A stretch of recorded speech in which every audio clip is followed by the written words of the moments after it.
বেলগুলা order ছিল, বেলগুলা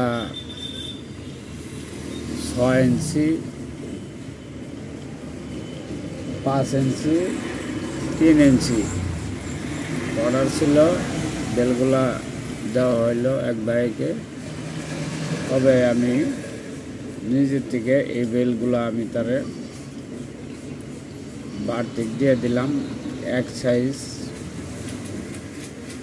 size ছোট, যাতে যদি সে বিপদে পড়ে যাতে ব্যবহার করতে পারে। মূলত এই বেলটির দামটি সে দিয়েছে। এই বেলগুলো আমি দিলাম এই কারণে, যদি সে কোনো কারণে বিপদে পড়ে তাহলে সে মন নষ্ট করলে আমারও খারাপ লাগবে। যদি 19-20 হয় তার মা ভুল হইতে পারে, যার ফলে আমি এই বেলটি আমি ফ্রি হিসাবে দিয়ে দিলাম।